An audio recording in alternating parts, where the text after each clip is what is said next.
예배 참석하신 여러분 모두에게 하나님의 큰 은혜가 가득하시기를 주님의 이름으로 간절히 축원합니다. 네. 우리 한번 전우좌에 계신 분들과 인사 나누겠습니다. 사랑합니다. 축복합니다. 사랑합니다. 감사합니다.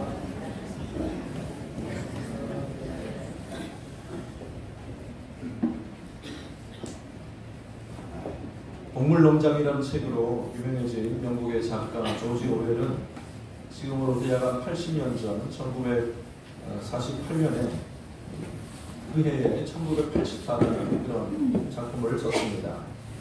이 작품은 그 당시에 40년 후를 미리 예견하는 미래 과학서라기보다는 당시 팽배했던 이 파시즘이나 나치즘 같은 전체주의 위험성을 경고하는 그런 내용이었습니다.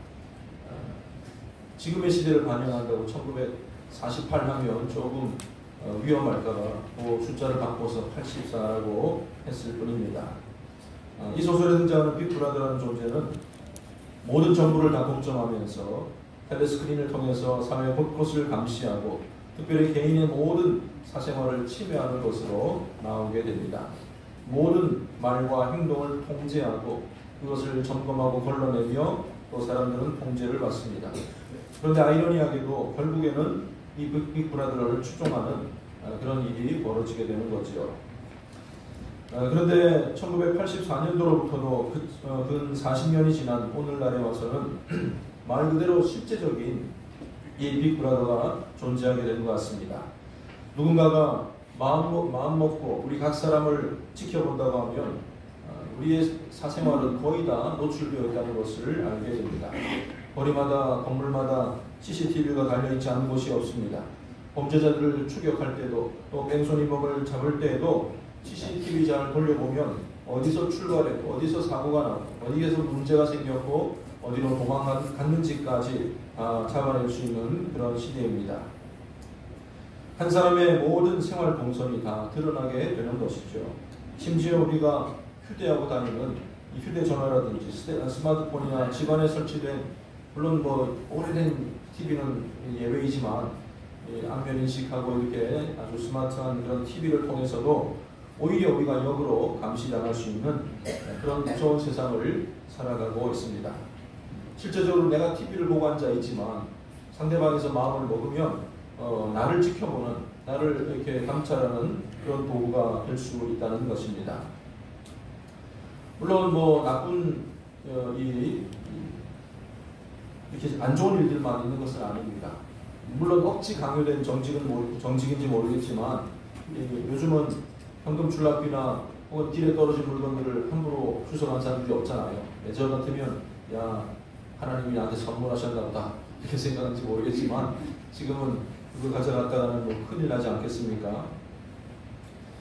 우리의 모습이 녹화되고 노출된다는 것이 두려운 일일 수도 있고 또 악용될 수도 있지만 또 좋은 목적으로 사용되는 경우들도 있습니다. 자동차 블랙박스는 이 사고의 모든 상황을 고스란히 담고 있기 때문에 사고 과정이라든지 혹은 이 거짓 주장을 미연에 방지할 수가 있습니다. 요즘은 거의 모든 스포츠 경기에도 VAR 제도가 채택되고 있습니다. 과거에는 오심도 경기의 일부라고 말하면서 그걸 다 인정할 수밖에 없었는데 수용할 수밖에 없었는데 요즘은 이 심판의 잘못된 판정, 조금 미심적인 상황에 대해서는 선수든 감독이든 이 VAR을 요청하게 됩니다. 그러면 주심은 손가락으로 이 TV 모양을 그리면서 모니터로 뛰어가는데 조금 제 생각을 좀 바꿨으면 좋겠어요. 무슨 텔레비전에 내가 나왔으면 이것도 아니고 사각형 그리면서 하는 모습이 조금 우스꽝스럽게 보이기도 합니다. 주심은 이미 벌어진 상황이지만 모니터로 잘 확인을 하고 판정을 다시 내릴 수가 있게 되는 거죠. 얼핏 VAR 이렇게 들었을 때는 옛날 VCR이라든지 VTR 이런 거 얘기하나 싶었는데 자세히 그 영어 철자를 보니까 비디오 어시스턴스 레프리라고 되어 있더라고요. 직역을 하면 이 영상 보조 심판이라고 말할 수가 있을 것 같아요. 주심이 있고 부심으로 이 비디오를 든다는 것 아니겠습니까? 주심은 비디오 부심의 도움을 받아서 좀 더 정확한 판정을 내리게 되는 것입니다. 이처럼 첨단 기계 문명이 발달하기 전부터 인류의 모든 역사를 녹화하고 계시는 분이 계십니다. 우리 하나님께서는 인류의 모든 역사뿐만 아니라 우리 각 사람 한 사람 개인의 모든 생활을 처음부터 끝까지 알고 계시는 분이십니다. 심판대 앞에서 모든 사람이 그 행한 것을 직고하리라 라고 로마서에 기록되어 있지만 하나님께서는 우리의 진술만을 의존하지 않습니다. 우리의 모든 행위들을 이미 보셨고 그것을 알고 계시기 때문입니다. 그래서 우리 하나님은 그 어떤 심판보다도 그 어떤 재판관보다도 더 정확하게 나를 알고 나를 판단하실 줄로 믿습니다. 하나님의 판단에는 치우침이 없습니다. 저놈이 도둑질 하나 안 하나, 돈을 가져가나 안 하나, 무슨 약점이나 잡고 또 뭐 이렇게 편파적이지가 않습니다. 하나님은 공의로우신 분이시기 때문입니다. 오늘 미가 선지자가 살았던 그 혼란한 시대에 있어서 그는 고백합니다. 9절 말씀에서 내가 그의 공의를 보리로다. 하나님께서 판단해 주시고 하나님께서 보신 대로 해결해 주세요라는 그런 요구를 하고 있는 것이죠. 하나님의 정확한 판단을 기대하고 있으며 단 한 건도 틀린 적이 없는 공의로운 판결을 기대하고 있는 것입니다. 그들이 겪고 있는 모든 고난과 수고와 어려움들에 대해서 건져주실 것을 기대하면서 하나님의 공의에 호소를 하고 있었던 것입니다. 우리의 모든 것을 보시고 또 알고 계시며 판단하실 하나님 앞에서 여러분 우리의 모습이 조금 아름답게 기록되어야 되지 않겠습니까?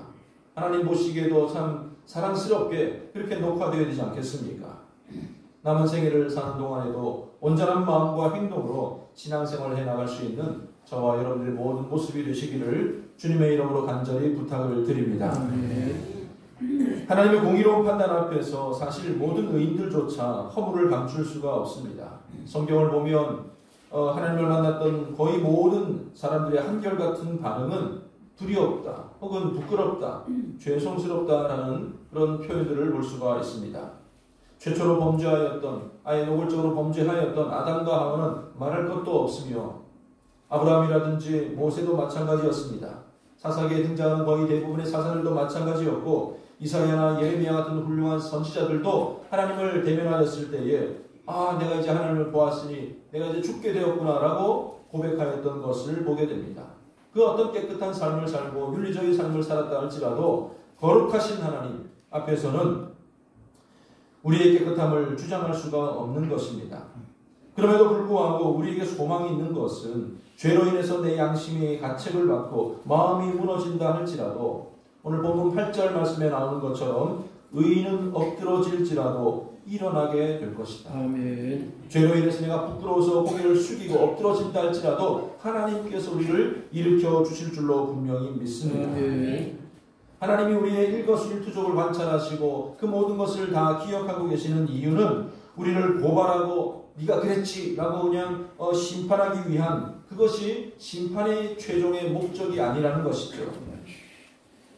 우리가 어떤 존재인지를 알고 그 죄에 대한 해결을 봐서 너가 이런 존재였지 않냐, 이거 해결해야 되지 않겠느냐라는 것을 깨닫게 하시고 마침내 영원한 생명을 얻도록 하는 것이 하나님의 진정한 목적입니다.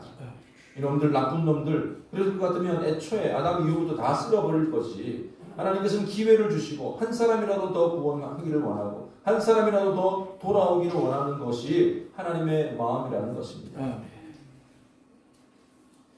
깨닫고 돌아오는 자는 엎드러질지라도 일어나게 될 줄로 분명히 믿습니다.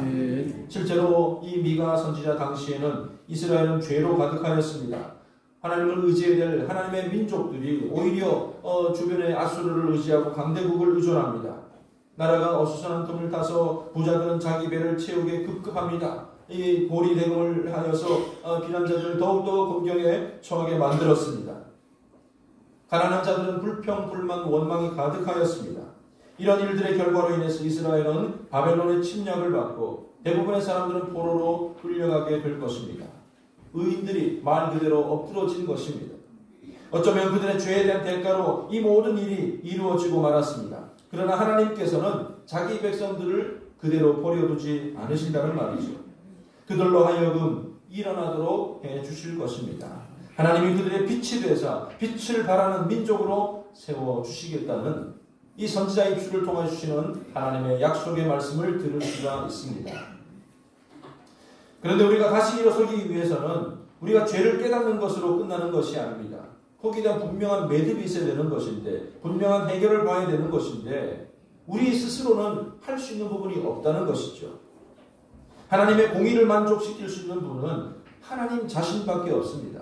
그 세상에 어떤 누구도, 어느 누구도 감당할 수가 없습니다. 그래서 그 일을 감당하고자 이 땅에 오신 분이 바로 예수님이십니다. 우리가 몇 주간 미가서를 함께 나누고 있는데, 지난주에 함께 나누었듯이 그분은 특정한 지역에 오시기로 하나님께서 보여주셨어요. 베들레헴 에브라다라는 그 지역을 통하여서 메시아가 나타나게 될 것이며, 그는 하나님과 우리 사이에 참 평강을 선물로 주신 것이라고 말씀하셨습니다. 메시아가 오실 때에 여호와의 전으로 사람들이 몰려오게 될 것이며, 전쟁의 참혹함 속에서 칼과 창을 들고 설치고 있지만 그 모든 쇠붙이들을 다 두들겨서 보습을 만들고 이 낫을 만들고 농기구를 만들도록 할 것이다. 이 미가서의 예언은 결국 예수 그리스도로 인하여서 모든 퍼즐이 다 꿰맞춰진다는 것을 볼 수가 있습니다. 의인이 일어나고 우리가 일어날 수 있는 길은 회개하고 예수를 믿는 일입니다. 아무리 큰 죄를 저질렀어도 예수 그리스도의 보혈의 피 앞에 깨끗이 우리는 씻음을 받게 됩니다. 그러므로 우리 각 사람 인생의 가장 최대의 문제는 그 사람이 어떤 죄를 지었느냐, 무슨 일을 했느냐, 죄를 지었느냐 안 지었느냐가 아니라 더 큰 문제는 그가 예수를 믿느냐 믿지 않느냐로 나뉘게 되어 있는 것이죠. 그 사람의 과거가, 그 사람의 행적이, 또 그 사람이 윤리적으로 바르고 정직하게 살았다 할지라도 예수를 믿느냐 믿지 않느냐, 이것이 가장 큰 주제이고 가장 큰 문제라는 것을 우리는 알아야 하는 것입니다. 그 예수님은 이미 이 땅에 오셨습니다. 예언하신 대로 가난한 목수의 집에서 변변히 모아나 누리신 것도 없었습니다. 오죽했으면 태어난 장소가 마국간이었으며 그 첫 유인 곳이 말구유 아니었겠습니까? 여러분, 말구유가 뭔지 아십니까? 말구유표 유아치인데 이런 게 아니에요. 그게 아니고 말 그대로 말구유입니다. 말 먹이를 올려놓고 말이 먹는 말 밥그릇에다가 어디 놀 데가 없나, 그나마 제일 변변한 곳이 거기다 보니까 올려놓았다는 것 아니겠습니까? 30쯤에 사역을 시작하신 예수님은 3년 공생애를 사시고 십자가에 달려 돌아가셨습니다. 육신을 입은 하나님도 감당하기 힘든 고통 아래 신음하며 돌아가셨습니다. 그런데 그 예수님께서는 3일 만에 부활하셨습니다. 제자들에게 이것은 내내 약속하였던 말씀이기도 했습니다. 나는 더 이상 무덤에 머물지 않고 부활할 것이다. 부활하신 예수님께서는 사망 권세를 당당히 누르고 일어나신 것이며 모든 믿는 자들에게 참 생명의 소망을 허락하여 주신 사건입니다. 부활의 첫 열매가 되신 것이죠. 봐라, 이렇게 나를 믿는 자는 내가 부활한 것처럼 영원한 생명을 너희가 얻게 될 것이다. 우리도 이 예수님처럼 다시 일어날 수가 있는데 가장 먼저 우리에게는 회개가 앞서야 하는 것입니다. 우리 죄를 위해서 예수님이 돌아가셨지만, 우리가 예수님과 다른 것은 우리도 예수님처럼 부활할 수 있는 존재이지만 주님과 다른 것은 주님은 나를 위해 죽으신 것이고 나는 회개하는 것입니다. 내 모든 것을 감찰하시고 아시는 하나님 앞에 숨길 수 있는 것은 아무것도 없습니다. 우리는 하나님을 모르고 살아왔던 지난 날을 회개해야 됩니다.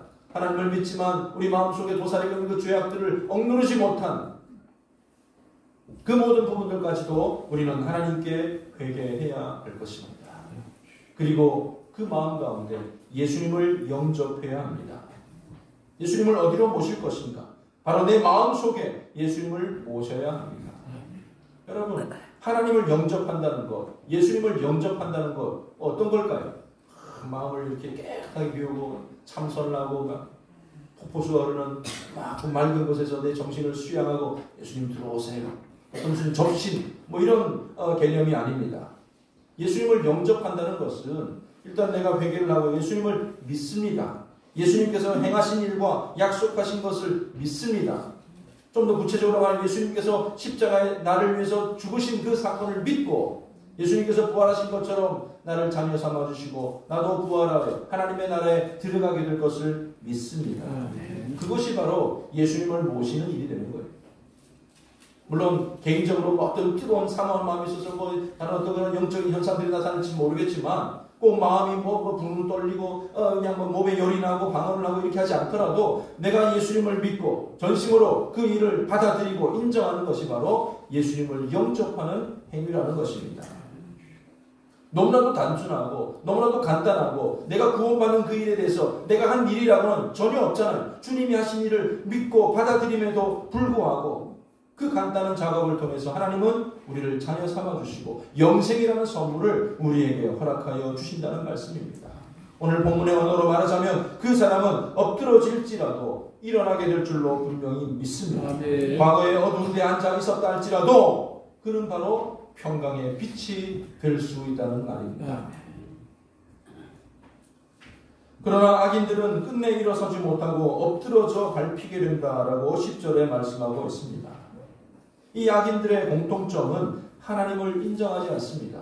무슨 말이냐면 하나님이 행하신 그 일들을 구원의 그 길을 인정하지 않는다는 것이죠. 10절 말씀에 나오는 것처럼 내 하나님 여호와가 어디 있느냐? 믿는 자들에게 질문하고 스스로에게도 그렇게 질문하고 하나님이 어디 있느냐? 항상 그렇게 말을 합니다. 이들이 하나님을 부인하는 것은 두 가지 의미를 담고 있는데 한 가지는 하나님의 존재 자체를 부인하는 것이고 또 한 가지는 하나님의 사역, 특히 이 구원 사역에 대해서 부인하고 있다는 것이죠. 하나님은 사람들이 아무리 부정한다 할지라도 여전히 살아계신 하나님이십니다. 하나님의 흔적들을 우리가 온 천하 만물들을 통해서 우주 만물들을 통해서 우리는 충분히 찾아볼 수가 있습니다. 하나님은 그가 창조하신 이 아름다운 세계 만물을 통해서도 그 자신을 나타내 보이고 계시다는 것입니다.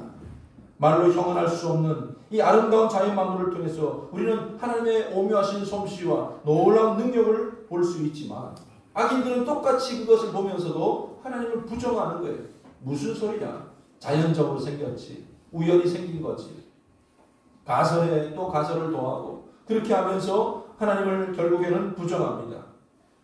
이 일에 대해서 로마서 1장 20절 이하를 보면 창세로부터 그의 보이지 아니하는 것들 곧 그의 영원하신 능력과 신성이 그가 만드신 만물에 분명히 보여 알려졌나니 그러므로 그들이 핑계하지 못할지니라.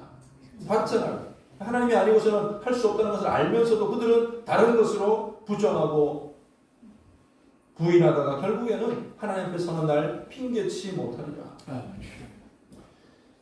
로마서 1장 20절, 21절 이하를 보면 하나님을 알되 하나님을 영화롭게도 아니하며 감사치도 아니하고 오히려 그 생각이 허망하여져서 미련한 마음이 어두워졌나니 스스로 어찌 있다나 어리석게 되어 썩어지지 아니하는 하나님의 영광을 썩어질 사람과 새와 짐승과 기어다니는 동물 모양의 우상으로 바꾸었느니라. 실제로 그렇잖아. 실제로. 여러분, 우리 마음 가운데 종교심이라는 게 어디서부터 부여되었겠습니까? 아주 문명이 과학이 발달하고 아주 선진국에 가도 종교는 있고 저 오지 그냥 홀딱 벗고 다니는 사람들 그 마을에 들어가도 어디서 배웠는지 자기 어떤 그 고유의 신, 민속신을 섬기는 일들을 볼 수가 있습니다. 그 기원이 어디서 비롯되었는지도 모르고 각기 다른 신들을 여러 가지 모양의 신들을 우상들을 섬기고 있다는 것이죠. 그러나 하나님을 대신하여 우상을 만들고 다른 신을 섬기는 일은 하나님께서 너무나도 싫어하시는 일입니다.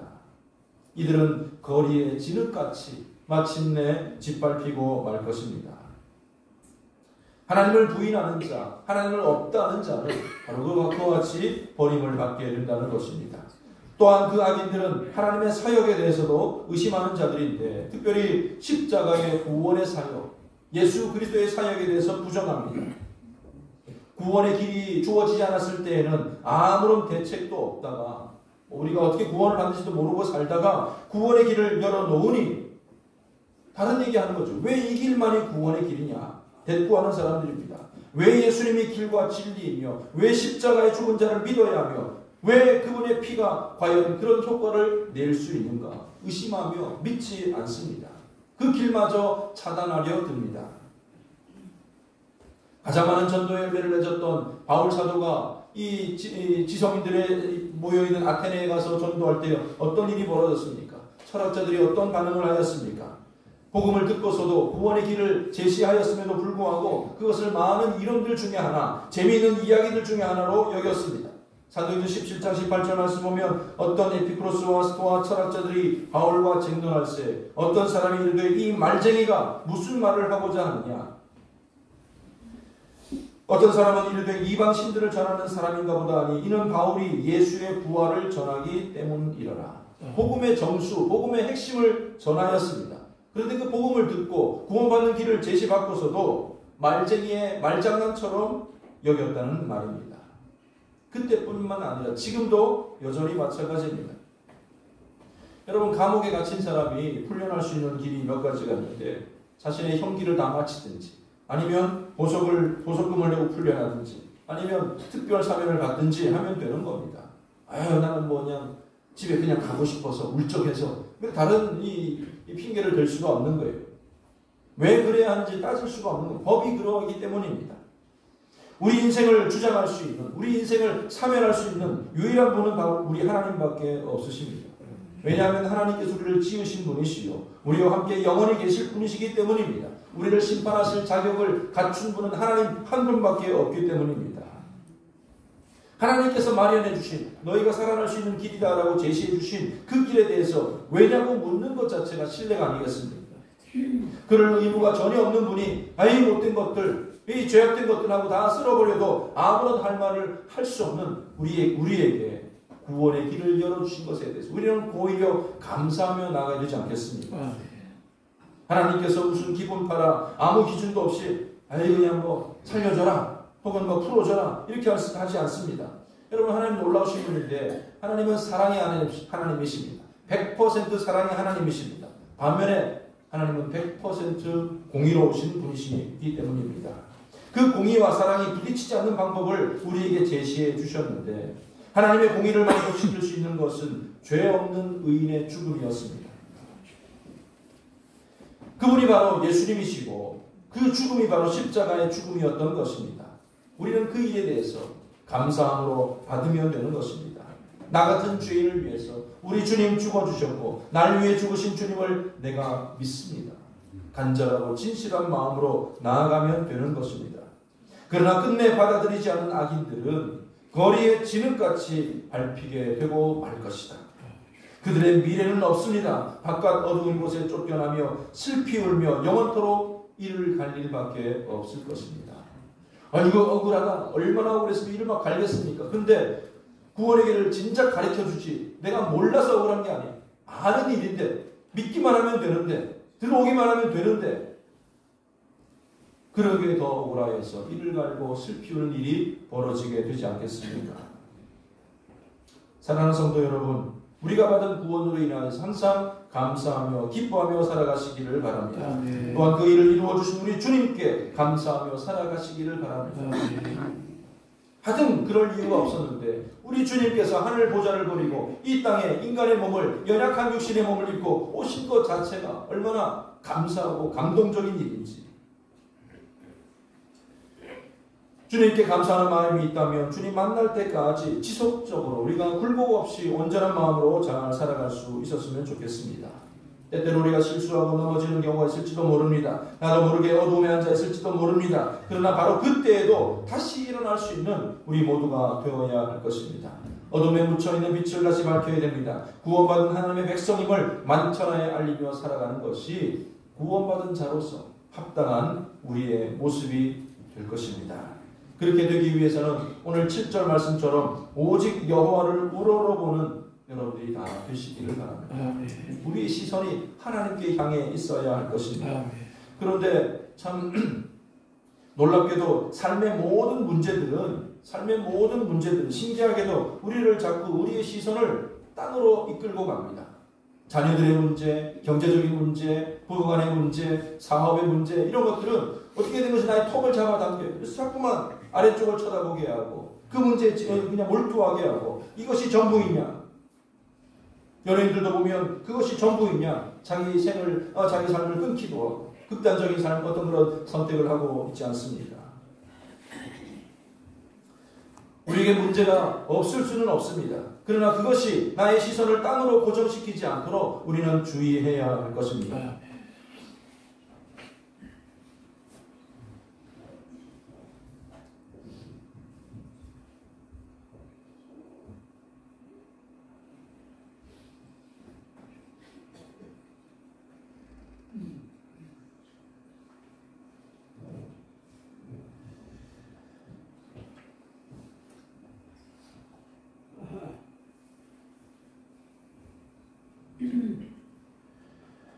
어떤 순간에도 우리는 하나님을 우러러볼 수 있는 믿음의 사람들 다 되시기를 바랍니다. 아멘. 이것이 내 모든 구체적인 삶의 문제들을 다 내팽겨치라는 말이 아닙니다.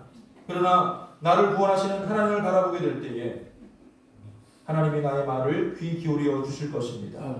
하나님은 구원받은 자기 백성들을 결코 외면하지 않습니다. 엎드린 자를 일으켜 세우시는 분도, 꺼진 빛을 밝게 밝혀주시는 분도 오직 우리 하나님 뿐이십니다. 아멘. 우리의 믿음을 굳건하게 해주시고 보지 못했던 것을 보게 하십니다.